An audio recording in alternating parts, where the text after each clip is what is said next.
Naka, falou de subsídios, agora o presidente Jair Bolsonaro. A Ford já tinha alguns subsídios e, pelo que ele disse, queria novos. Só que a gente está aqui com a informação que você vai trazer para a gente de que a Ford já tinha alertado para problemas em impostos que poderiam gerar um impacto bem maior, um impacto substancial nessa operação aqui no Brasil.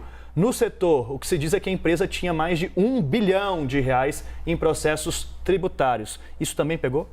Pegou de uma forma bastante pesada, porque documentos emitidos pela sede da Ford em Michigan, enviados à SEC, que é a autoridade do mercado financeiro, tratavam exatamente deste tema, dos subsídios tributários. O que é isso? Quando uma fábrica anuncia que vai instalar, por exemplo, uma nova planta, uma nova linha de produção, estados e países disputam para tentar atrair essa fábrica e esse investimento, os empregos. E aí o que acontece? Os estados, por exemplo, dão ofertas. Olha, você não vai pagar o IPTU, você não vai pagar isso ou aquilo. E esse tipo de oferta de subsídio foi tema de um problema da Ford aqui no Brasil. Segundo esses documentos da Ford, emitidos pela sede, eles receberam benefícios tributários aqui no Brasil do governo federal e principalmente do estado da Bahia para a fábrica de Camaçari e depois a Receita Federal, ou seja, na esfera federal e também estados, São Paulo e Minas Gerais questionaram isso,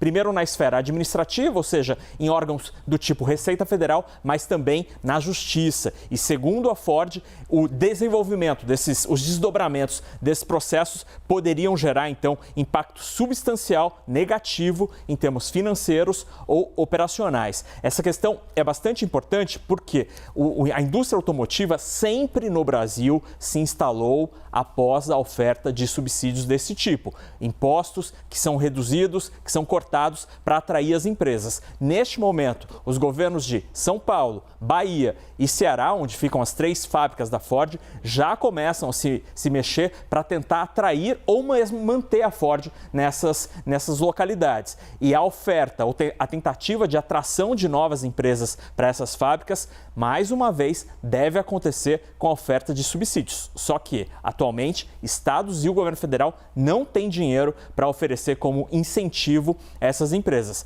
É importante esse assunto e a gente vai ficar de olho. Aqui é importante a gente colocar também porque a Ford ela já vinha perdendo posições no ranking de vendas para carros com outros tipos de tecnologia. Ela já tinha avisado que, olha, no Brasil eu não vou mais produzir carros de passeio, utilitários, não está mais no nosso radar ali, até pela concorrência com o carro elétrico. E lá, agora, a Argentina e o Uruguai foi para a SUV. Também explica um pouco disso. Sim, explica. Segundo os especialistas do mercado automotivo, a Ford, nos últimos anos, na última metade de década, decidiu mudar um pouco o seu mix de produtos no Brasil e aqui eles pararam de investir, por exemplo, no grande mercado brasileiro, que é o de carros populares. Historicamente, esse é o grande mercado brasileiro. A empresa parou de investir e perdeu posições no mercado, por exemplo, para as montadoras asiáticas, como a Hyundai, Toyota, Nissan, e ela foi perdendo o mercado gradativamente, deixou de ser uma das 4 grandes no Brasil. E aí sim, como o Daniel mencionou, parte dessa produção foi direcionada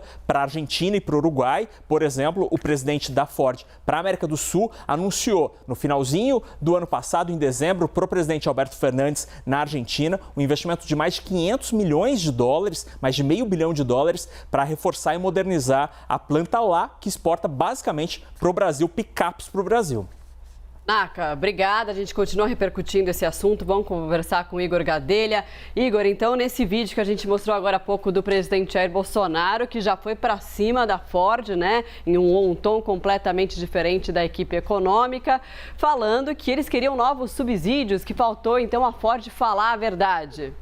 Sem dúvida, Marcela, bom dia para você, para o Daniel e todos que acompanham o live. O presidente Jair Bolsonaro foi num discurso totalmente oposto da equipe econômica, que vinha tentando contemporizar ali essa decisão da Ford. Agora resta ao presidente Jair Bolsonaro apresentar aí os dados, os pedidos que a Ford teria feito ao governo federal por mais subsídios, porque até então o discurso da equipe econômica ali nos bastidores, dos auxiliares do ministro Paulo Guedes, com os quais eu vinha conversando, era de que essa realmente era uma péssima notícia, né? Pegou mal essa decisão da Ford, porque passou um sinal muito ruim para o mercado em relação ao Brasil, mas que a culpa não era do governo federal. Conversei com alguns secretários ali do ministro Paulo Guedes, que acompanham essa área de indústria e também de comércio exterior, e eles disseram que a Ford não teria sequer procurado o governo antes de anunciar essa decisão, então, no sentido totalmente oposto ao que o presidente Jair Bolsonaro falou. Em nota, o Ministério